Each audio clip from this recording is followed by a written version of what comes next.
Hi everyone, welcome to the Nose Nose. It's Daniel. We are doing a first impressions today of a new Tom Ford scent, Sole di Pasitano. I just got a little sample of this to try on my skin from Neiman Marcus where I work, and I'm going to put some on the wrist here.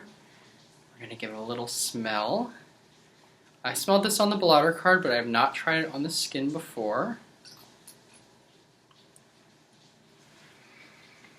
Oh, it's very light and citrusy. I'm definitely getting mandarin.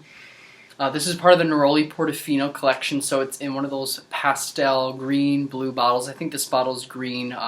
There's different blues in this whole collection, so it's more generally aquatic sort of smell, a little bit fresher than some of the earthier scents from the Private Blend collection. I get a little bit of Lily of the Valley in this. Definitely citrus, really the mandarin. It's a very light citrus scent. It smells like an island.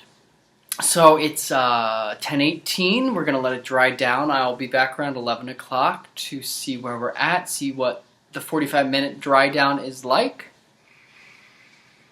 and I'll give my final thoughts. All right, we are back. It's been 45 minutes, and I'm ready to follow up with my final thoughts. My first impressions. But before I do, I just got this in the mail. This is the Mason Francis Kirkjohn Men's Discovery Collection. Discovery Collection for him. So this is 8 fragrances from the Francis Kirkjohn line. Now this is one that came out I think a couple years ago. There is a newer Discovery Collection that contains 3 newer fragrances, including the Baccarat 540, which I did a first impressions of, which I've been wearing and I'm falling more and more in love with. But this is one of the oud fragrances that he's done that's really popular, so I cannot wait to open this up and start to do reviews, because I really like a lot of his scents on the card, so I think this is going to be a lot of fun. So that's coming up in the future.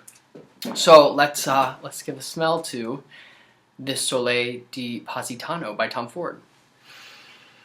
It's lightened up a lot. The citrus is really mellowed out. The florals have come out. I feel like there's Lily of the Valley and Ylang Ylang, I think, is in this. I'm getting like sort of a musky vibe, maybe like a driftwood type vibe. It reminds me a little bit of the Costa Azur, but much more mellow. It's really so soft. I was getting ready for bed, doing my skincare routine and everything, and I could smell it softly. It is a nice sweet floral smell, but like this is probably the softest Private Blend scent I've ever smelled, and it's the same price point of $225 for 50 ml, and it goes up. I think it's $305 or $310 for 100, and $5 something for 250 ml. Sorry, I don't have exact prices, but it's in the same like price range as all the other ones. But what I love about the Private Blend collection is how like rich and intense it is, and this one is just really light. So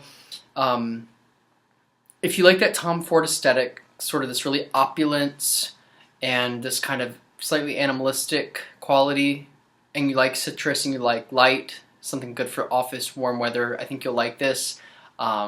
If you're not totally addicted to the Tom Ford sort of feeling of fragrances, the animalistic type of smell, I don't know if this is really going to do much for you, because I think there's a lot of other aquatic, light, kind of floral citrus scents with a must dry down on the market. And honestly, I think that there's a lot more Kirkjohn, for instance. There's a lot more of those light, semi-aquatic scents that are kind of actually more interesting. This one is totally pleasant. I'm not too impressed with how much it wears off, but the actual scent itself I enjoy, but it doesn't really do anything for me. And I think if I didn't know the Private Blend collection, I wouldn't really be that, I wouldn't really care. So, for what it's worth, not a total miss, not a hit. That's the new Tom Ford in my first impressions. Thanks so much for watching. Please subscribe if you haven't already, and I'll see you next time.